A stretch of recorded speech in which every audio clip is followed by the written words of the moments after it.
อายะเด้ฟันดีอยู่บ่ฟันว่าได้ฮะท่านมาไปหาซ่อนเลยจับปลาห่านฟันอันเดียวกับลูกอีกแล้วเมื่อคืนนี่ลูกกับฟันว่าหักคอปลาตัวบึงใหญ่หนึ่งโอ้ยเอาเด้อพี่น้องเนาะ3070 4181พี่น้อยเนาะตัดภาพตัดซองมาตอนค่อยคำแรงลงเนาะพอดีทางน้องต้นกล้าเพิ่นกลับมาจากหำจากเฮียนว่าซั่นซะเนาะหนุ่มน้อยพี่น้อยเนาะผู้กำพร้าแม่และพ่ออาศัยผักพาอาศัยอยู่กับตากับยายเนาะเรือพ่อเฒ่ากับแม่เฒ่าสองตายายเพิ่นก็เลี้ยงมาเป็นอย่างดีพี่น้อยเนาะอะไรก็ด้วยกาละเวลาอะไรการเวลาอายุอานามเพิ่นก็หลายขึ้นทางผู้ใหญ่เพิ่นได้มองเห็นเลยก็รู้ต้นสงสารอยากสดสวยน้องเพิ่นเพราะว่า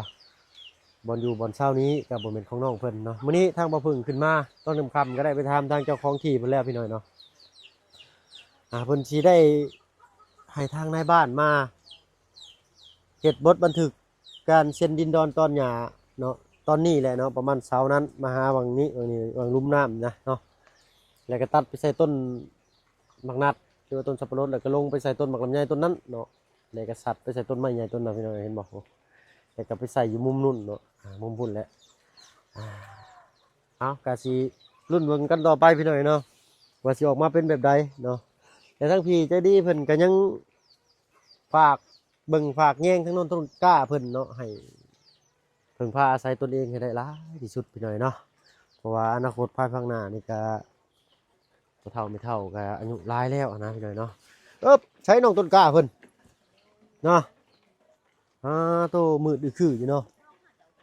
โตมืดแท้น้องสบายดีน้องโอ้บ่มีไฟบ่น้องเปิดไฟอยู่น้องเปิดไฟอยู่น่ะเปิดได้บ่เปียกฟ้าเปียกฝนพี่น้อยเนาะมื้อนี้ก็ได้เอ้ยยมเนาะเนาะมืดอีกแล้วพี่น้อยเนาะมื้อนี้ก็ได้ทางบ่พึ่งก็เนาะอยู่กันพร้อมหน้าพร้อมตาเลยเนาะทางพ่อเฒ่าไปเฒ่าก็ได้เอานี่พี่น้อยเนาะสภาพบ้านซองเงินซ่านของน้องเพิ่นเนาะขออันโทษขออภัยนะทั้งพ่อเนาะถ้าว่าเพิ่นเฮ็ดใบแบบว่าแลกเปลี่ยนดินกันแล้วถ้าเกิดว่าสิปรับหน้าดินบ่นี้ทางพ่อตู้สิย้ายไปอยู่ไสก่อนได้โดยมาเฮ็ดกระต๊อบน้อยอยู่นี่ก่อนเนาะแล้วก็จัดของขึ้นไปไว้ฝั่งนั้นอีกอยู่ห้องครัวนี่ก็ไปก่อนก็ได้เนาะรอยยิ้มที่เบิกบานพี่หน่อยเนาะเป็นไดน้องต้นกล้ามื้อนี้เฮียนเป็นไดม่วนคือเก่ามื้อนี้ฝนตกทั้งอ้ายแชทหาโลดบ่มีเน็ตบ่หรือปิดเน็ตไว้ย่านฟ้าห้องเนาะเอาดีแล้วน้องเนาะน้องมันปิดไว้ย่านฟ้าห้องฟ้าแตกเพราะว่าทั้งบ้านเนาะซ้ายรอบฟ้าบ่ค่อยหลายเนาะฝนตกฟ้าแตกนี่ก็ย่านทั้งอ้ายรถคิดว่าทั้งเจ้ายังบ่ทันกลับมาโรงเรียนอ้ายก็ขี่รถขึ้นมาเลยเพราะว่าเห็นว่า4 โมงแล้วพี่น้อยเนาะถ่าอยู่ทั้งบ้านน้องซ้อนมื้อนี้ก็ได้มืดซ้ำพี่น้อยโทรศัพท์บ่พึ่งก็ได้โอ้เฮ็ดได้ละบาดเนาะเบิ่งลองยับมานั่งพี่อยู่น้องต้นกะเนาะครับนั่นแหละเนาะเห็นแล้วบัดนี้เนาะคิดอันตึมก่อนเนาะคิดอันตึมก่อนเนาะ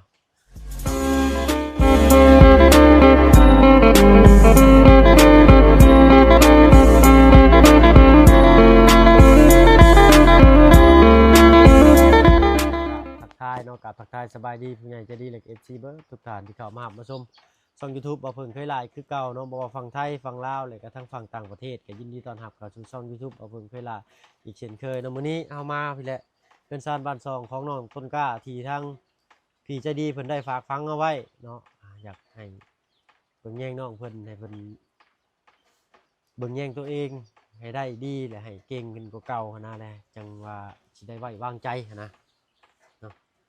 กินข้าวหรือบ่มื้อนี้เนาะยังบ่ทันกินเลยเนาะจังพ่อมื้อนี้พี่น้อยเนาะทางบ่เพิ่งแชทมาตอนแรงน้องเพิ่นยังบ่ทันตอบซ้ำบ่เป็นหยังเนาะพาอ้ายขึ้นไปเบิ่งห้องครัวในบ่อนพักบ่อนเช้าที่ว่าเพิ่นสิได้พักได้เช้าก่อนครับฝนตกซุมื้อเลยพี่น้อยเนาะมาทางเซโปนนี่ก็ได้เอาเนาะ สังกะสีเพิ่นก็มันบ่ได้หัวบ่น้องอันนี้ นี่นะ แม่น หัว หัวอยู่เนาะ โดย โอ้ย มันฟุตบ่ได้แห้ง เข้าน้ำซ้ำปลาเด้น้อง น้ำ อื ฟ้าม ยังจักกระสอบประตูอ๋อข้าวกล้าอ๋อเรือซองเรือบ่ฮอดชอบพี่หน่อยเนาะเป็นข้าวสารหรือข้าวเป็นข้าวสารหรือข้าวเปลือกพ่อ เขาเปลือก ข้าวเปลือกเบิดเลย เลยทั้งนั้นแหละข้าวสารลูก อ๋อ เอามา ข้าวสารนี่เบิดเลยบ่ข้าวสาร ยังน้อยเดียว ได้จักหนึ่งฮะฮอดประมาณ10ปลายโลพี่หน่อยเนาะหนึ่งก็มื้อละ2โลเลย แม่น ไผบ่มีบ่นี่แม่ บ่ได้มีลูกเอ้ย บ่ได้มี อันนี้แหละพี่หน่อยเนาะอยู่แบบอบอุ่นได้อันห้องครัวนี่เมื่อก่อนถ้าบ่เพิ่งอยู่บ้านละพันก็เคยอยู่แบบนี้แหละเนาะเอาตะกู้ก่อนน้องตะกู้ก่อนเนาะโอ้ยอยากมืดเด้อพี่น้องเด้อเนาะโทรศัพท์บ่เพิ่งก็บวกกับโทรศัพท์อีกบาทนี้ยังมืดเข้ากันคักบาทนี้ วันแก่ๆ เนาะมื้อนี้ได้เฮ็ดยังไงน้องต้นกล้าอยู่เฮือน ไอ้เฮ็ดหยังกะนอนแหละกินข้าวแหละอาบน้ำ โดยเนาะฝนตกฝนลิ้นจักสิไปไสจักสิเฮ็ดหยังเนาะ โดย คือว่าอะไรพี่น้อยเนาะทั้งน้องเพิ่นก็ช่วงนี้ยังอยู่ในวัยเรียนเนาะ ตอนเช้านี่ก็ไปท่าหมู่แหละไปท่าหมู่แหละ หมู่บ่ไหว หมู่ไปเลยบ่ได้ไปนำหมู่เลย หมู่บ่ได้มาเมื่อวานฝนตก ถ้าว่าเฮามีรถเองนี่ก็อยากไปโรงเรียนเนาะ โดย เอาน้องเอ้ยเนาะตั้งใจเอาเด้อการทำการเรียนนี่เด้อเนาะ โดย 10สิยาก20สิยากก็ขอให้เรียนแบบว่าให้มันได้ความรู้หลายที่สุดเนาะต่อไปภายอนาคตภายภาคหน้าเนาะก็เว้าขอโทษขออภัยพี่น้อยเนาะแข่งขาเฮาก็บ่อยากแข็งแรงปานใดหันนะเนาะ โดย ก็ย้อนว่าบุญวาสนาเฮาแหละเนาะ แข็งหน่อยนึง แล้วก็ให้เจ้าตั้งใจเรียนให้มันเก่งเด้เนาะเรียนเกี่ยวกับบัญชีก็ได้เนาะบัญชีบ่หรือว่ามีหยังก็ตามแต่คันขึ้นชื่อว่าเฮาเรียนนี่เฮาสิเก่งเนาะเฮาสิมีความรู้กับเพิ่นเวลาเฮาไปเฮ็ดเวียกเฮ็ดงานบ่ถึงเฮาสิบ่ได้เป็นเจ้าเป็นนายเฮาก็ได้ไปเฮ็ดเวียกเพิ่นสิถามอ้าวน้องจบอยู่ห้องใดเด้เนาะเรียนจบม .7 บ่เนาะเรียนต่อวิชาชีพนั่นวิชาชีพนี่บ่เนาะโอ้เพิ่นก็อยากเห็นความรู้ของเจ้าที่เจ้าได้เรียนมาเพิ่นก็อยากให้ทดลองเบิ่งแล้วแหละเนาะว่าอ้าวสิเก่งก็ดีบ่เนาะสมมุติว่าเจ้าเก่งจะมีความรู้รอบด้านเจ้าเฮ็ดได้เจ้าก็สิได้นั่งจับมิกจับปากกาเนาะอยู่ในโต๊ะทำงานบ่ต้องไปแบกไปหามเนาะเอาละน้องเอ้ยอันนี้คือการเรียนเนาะถ้าเกิดว่าเฮาเรียนแล้วเฮาบ่เฮ็ดเลยนี่ก็บ่ได้อีกเด้เนาะเฮาเรียนก็ต้องเฮ็ดควบคู่กันไปแล้วก็ต้องลงมือทำนํเนาะ โดย ในระหว่างที่ว่าบ่ได้ไปโรงงานเรียนนี้ก็มีแต่อยากให้น้องและซอยเหลือตัวเองให้ได้หลายที่สุดเนาะเสื้อผ้าหน้าแพรเนาะซักเองอยู่ติเนาะ โดย อืมได้ยังกินข้าวมื้อนี่ สิ้นแห้ง ได้ชิ้นแห้งเนาะหม้อแห้งแต่กระโปะได้จ้ะ มันนี่อันนี้ มืดช่ำพี่หน่อยเนาะบ่เห็นบ่เห็นเลยโทรศัพท์ก็ได้มีโคมไฟบ่พ่อขอโคมไฟแน่เนาะเนาะได้แล้วประตูได้แล้วเนาะทางอันถ้าผู้อื่นน่ะมาแม่เขามาลูกสิจับเองมาปึ๊บเนาะแต่ทางของผู้อื่นน่ะเห็นอยู่แต่เขาบ่เพิ่งบ่เห็นนี่เลยเนาะนี่หม้อเพิ่นเนาะเอาหม้อยังน่ะหม้อกระทะก็บ่มีเฮาหูโอ้ที่ไหนเนาะถ้าบ่เพิ่งฮะก็ได้มาซอกเบิ่งคักเทื่อนี้เทื่อเดียวแหละจิบข้าวเนาะกระติกน้ำใหญ่ๆก็บ่มีแต่แบบนั้นบ่แม่ เตาฟืนเตาไฟหม้อต้มน้ำมีอยู่เนาะปึ๊บหม้อนึ่งข้าวมีอยู่โคกสากเนาะเคียงก็มีอยู่หม้อใหญ่ก็มีอยู่ปัดหม้อทอดไข่ได้ซะน้อง มันตะไคร้ ทอดให้ต้นกากินเดี๋ยวนี้แหละ บ่มีถ้วยบ่แม่ โดย อ๋อใส่หม้อเลยถ้วยอันน่ะมีใบเดียวหั่นบ่ มีสองไว้นี่ เบิดในเฮือนมี2ใบหั่นบ่ โดย หน่อยเนาะเอาก็บ่ติเพิ่นแหละเนาะเพิ่นก็เฒ่าแล้วจักสิไปไขว่คว้าไปหามาแต่ไสเนาะเหลือแฮงก็มีแต่เจ้าแล้วบัดนี้น้องต้นกล้าเด้อ โดย ตั้งใจเรียนเนาะมีแต่เพิ่นแหละบัดพอตู้ไปตู้เพิ่นเฒ่าไปเพิ่นย่างบ่ได้แล้ว มีแต่เจ้าแล้วบัดนี่เนาะสิได้ย่อเพิ่นไปขี่ไปเหี่ยวเข้าห้องน้ำให้คิดใช้หลายๆว่าตอนเจ้าย่างบ่ได้ไผพาน้องไปเนาะ พอตู้ไม่ตู้ พอตู้ไม่ตู้ โดย เลยอนาคตก็สิแบบนั้นเว้าขอโทษขออภัยพี่หน่อยเนาะการเวลาบ่ท่าอภัยอยู่แล้วเนาะการเวลาต่อไปนี้ทั้งไม่ตู้พอตู้ก็สิย่างบ่ได้คือเจ้าเนาะเพราะว่าเพิ่นอายุหลายแล้ว เจ้าแล้วบัดนี้สิได้ย่อสิได้หามเพิ่นไปเข้าห้องน้ำเด้อน้องเด้อ โดย เนาะเออสิเฮ็ดได้อยู่บ่พาเพิ่นไปเข้าห้องน้ำห้องในนี่ ไก่ได้เลย ได้อยู่เนาะ โดย เอาพี่หน่อยเนาะค่อยๆบอกค่อยๆสอนเนาะ โดย เนาะ หลักๆก็มีแต่เสื้อผ้าหน้าแพรเนาะที่อ้ายอยากฝากไว้ก็คือ พยายามซักเองเฮ็ดเองเนาะปกติก็เฮ็ดเองบ่แม่นบ่เนาะ โดย โดยโอ้ดีๆเก่งๆหน่อยเนาะชมเชยเอาเนาะอันนี้ก็คือสิไว้ของได้หลายอยู่เนาะแล้วก็ต่อกระเทิบออกมานี่ให้ทางประตูเพิ่นเฮ็ดประตูเฮ็ดเองก็ได้อยู่ที่เนาะเฮ็ดกระต๊อบน้อยเองได้อยู่ที่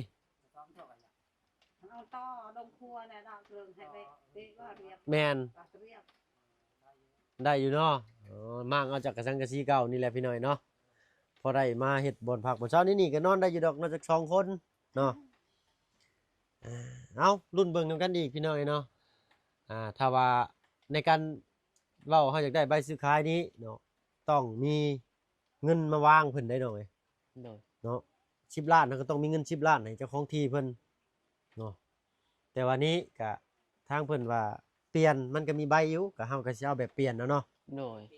โดยเอาแบบ เอา เอา ใบ ใบ เปลี่ยน เปลี่ยนดีกว่าพี่หน่อยเนาะทางบ่าวเพิ่งได้ไปสอบถามทางเจ้าของที่เพิ่นแล้วก่อนสิได้เดินทางขึ้นมาหาน้องต้นกล้าเพื่อนเพิ่นก็บ่ได้ใกล้หรอกพี่หน่อยเนาะอยู่ในลุ่มนี่แถวๆนี้เฮือนท่านค่าเนาะติดทางใหญ่เลยเนาะก็มีแต่สิให้เพิ่นเฮ็ดใบซื้อขายโอ้ยขอโทษขออภัยพี่หน่อยเนาะใบแลกเปลี่ยนก็คือมีเจ้าของที่ทั้ง4ด้าน4มุมนั่นแหละเนาะมายืนยันฝั่งนี้แล้วก็สิได้บัตรแทกเนาะให้ทางกลุ่มเพิ่นมาเนาะบัตรไปพักหน้า เนาะเจ้าบ่มีประตูไม่ตู้แล้วเนาะเจ้าบ่มีทุนในการเรียนสมมุติเจะคิดว่าเฮาสิเอาดีในด้านนี้เนาะด้านแพทย์ด้านหมอบ่ด้านช่างบ่เฮาอยากอันบ่มีทุนเนาะหรือว่าอยากเฮาก็มีแต่ที่อันนี้แหละนะประมาณนั้นเนาะก็ต้องถามในทางนั้นก่อนเนาะภายภาคหน้าน่ะก็ขายได้ใบนี่เนาะเว้าถึงว่าให้ชัดแจ้งชัดเจนเลยนะพี่หน่อยเนาะว่าจะแจ้งว่าน้องต้นกล้าภายภาคหน้าบ่มีเงินบ่มีคำ เนาะสามารถน้องต้นกล้าก็สามารถขายที่ดินนี่ได้เนาะใบที่ว่าเฮาแลกเปลี่ยนดินนี่คือว่าบ่มีปัญหาในภายภาคหน้าพี่หน่อยเนาะจังได๋ก็ตามแต่พี่หน่อยเนาะรุ่นเบิ่งไปนำกันทางบ่เพิ่งเคยล่าก็ได้ไหว้วานฝากฟังทางอ้ายเพิ่นให้ไปถามในเรื่องนี่แหละค่าใบเซ็นจากกลุ่มบ้านเนาะแล้วก็ทางเจ้าของที่ทั้ง4ด้าน4มุมนี่แหละมายืนยันว่าโอเคถึงจุดนี้นะพี่น้องคือเห็นกันแหละที่เฮาชื่อดินแต่ละเทื่อเนาะก็มีทางเจ้าของที่มาเบิ่งว่าที่นี่มันถูกบ่บ่อนจะขายเช่นนี้แม่นเนาะรุ่นมึงไปนำกันอีกว่าซั่นซะอ่าก็มีแต่ว่านี่แหละบ่อนผักบ่อนเช้าเนาะแต่ว่าหม้อนี่บ่มีกับถ้วยกับบ่วงเด้ซะน้อง โดยบ่วงก็บ่ได้มี บ่วงก็บ่มีกระโตกมีอยู่เนาะ มีกระตกมี ขออนุญาตถือวิสาสะส่องเบิ่งเลยพี่น้อยเนาะอันนั้นก็แม่ บ่วงมีช่องการหนึง บ่มีช่องก้าน โดย สมมุติว่าต้มไก่แซ่บๆได้สั่นน้องต้นกล้าได้สิได้สด ไผสิเป็นคนเสียสละเนาะ บ่วงช่องการนั่นแล้ว เนาะเนาะเฮ้ยเนาะจักสิเฮ็ดแนวใดแหละทางเพิ่นก็ได้จักสิไปไขว่คว้าหามาแต่ไสคือเว้าเพิ่งว่าแหละเนาะถ้าว่าเพิ่นอายุยังหนุ่มยังน้อยยังแน่นอยู่นี่ห่วยทางประตูกับแม่ตู้นี่ปานนี้ยังบ่มาเฮือนซำบ่จักนี่เนาะอยู่ให้พู้นแหล้วนี่เนาะอืมขอโทษขออภัยระยะเจ้าอยู่บ้านใดเป็นคนบ้านใดแท้ๆนะ อยู่บ้านนะบ้านเกิดเมืองเป็นแม่ค่อยนั้นบ้านเป็นแปลง อ๋ออยู่บ้านแก่งแปรนี้เนาะโดยแล้วก็ทั้งประตูได้ซะ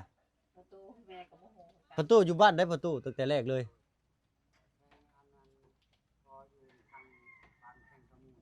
แข่งขมวน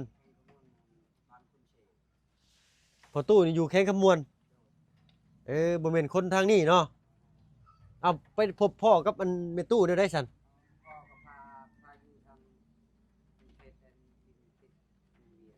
อืมโดยก็เลยมาอยู่ทางนี้เลย อืม ปลูกสารเมืองเชียงโกนนั้นแต่ว่าพออยู่บ้านบางคูน อ๋อตะกี้อยู่บ้านวังคูนอืม แต่ไม่ได้อยู่แข่งขมูล แรกๆเลยนี่อยู่ขมวนเนาะ อันนี้นะพบมาเดี๋ยวนี้ไปแสดง ไปแสดงแล้วพอเพิ่นก็เลยมาตั้งรักปักฐานอยู่นี่เลยเนาะโอ้พี่น้อยเนาะน่าสนใจอยู่เรื่องของพ่อตู้เพิ่นนี่เอาไว้มื้อหน้าเดี๋ยวทางลูกสิถามอีกเด้อโดยเนาะบ่ต้องไหว้ลูกกะยาเนาะ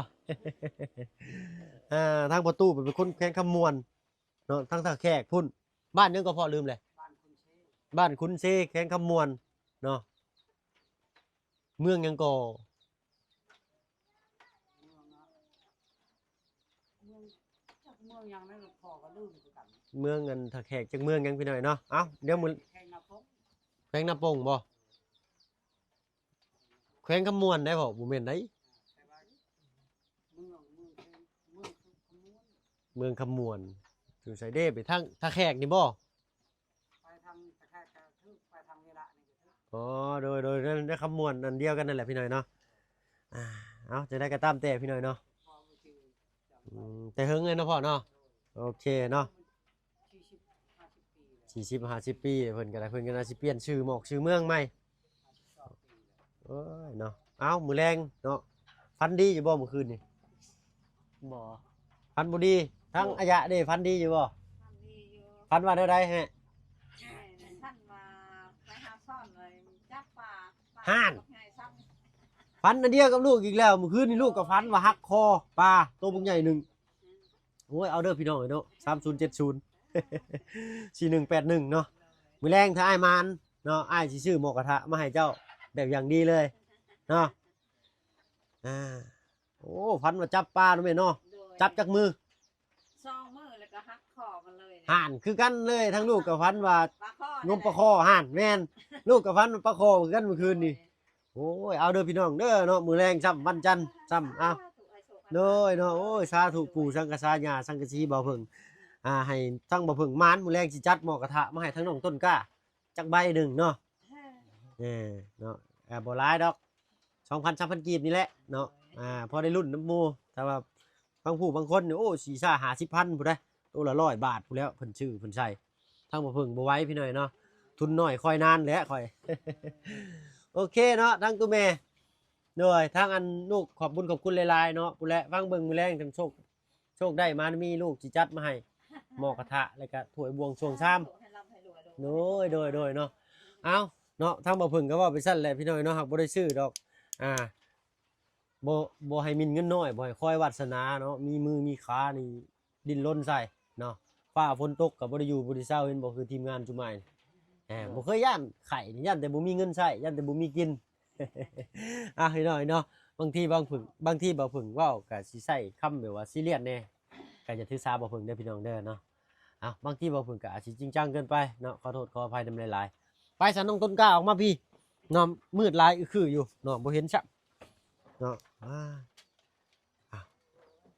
ละฟ้าลังฝนก็สิสดใสดอกเนาะแต่ว่าตกแต่มื้อคืนนี้ยังบ่เซาอยู่เนาะจนฮอดค่ำอีกมื้อหนึงเนาะป้านน่ะสิฮอดยามหนาวฝนบ่ช่วงบ่เซาจักเทื่อ แม่ เอาซะอันน่ะน้องต้นกะเก็บไว้เนาะสิใช้สมุดหนังสอกหนังสือเจ้าอันบ่ได้เอามาแต่โรงเรียนบ่ เอาไว้สมมุติแบบว่าวันจันทร์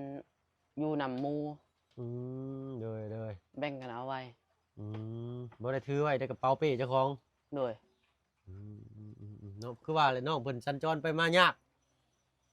ขะซั่นเนาะอ้ายไปทางอื่นก่อนเนาะมื้อนี้ โดย มืดค่ำแล้ว โดย เนาะจังได๋ก็ฝากขอบคุณทั้งพี่เพิ่นแม่ศรีสวรรค์สุริยะไทยคือเก่าเนาะ โดย ที่ยื่นมือเข้ามาสดมาซอยเจ้าเด้อน้องเด้อให้ตั้งมุกตั้งใจเด้อบัดนี้เด้อเนาะให้อธิษฐานขอโทษขออภัยพี่น้องเนาะให้พรว่าซั่นซะเนาะขอบคุณให้ขอบคุณทางแม่เพิ่นนั่นแหละเนาะตั้งมุกตั้งใจเด้อน้องเด้อทางบ่เพิ่นก็เว้าบ่ถูกแล้วบัดนี้ตั้งใจลงล่ะ ขอบใจแม่ศรีสวรรค์ศรีสุริยะไทยที่ โดย ให้เงิน ที่ ทุน สด ให้ ที่สด หลาน ช่วยทั้งน้องที่ ขอ สดช่วย ให้ ทั้งน้อง ร่ำ ต้นกล้าน่ะน้องเนาะ ที่ช่วยน้องต้นกล้า โดย ที่ให้น้องต้นกล้าได้เรียน โดย ที่ให้น้องต้นกล้าได้มาในมือนี้ขอขอบคุณขอขอบใจ ขอให้ปรารถนาสิ่งใดขอให้ได้สิ่งนั้นสาธุ สาธุเนาะสาธุสาธุพี่หน่อยเนาะ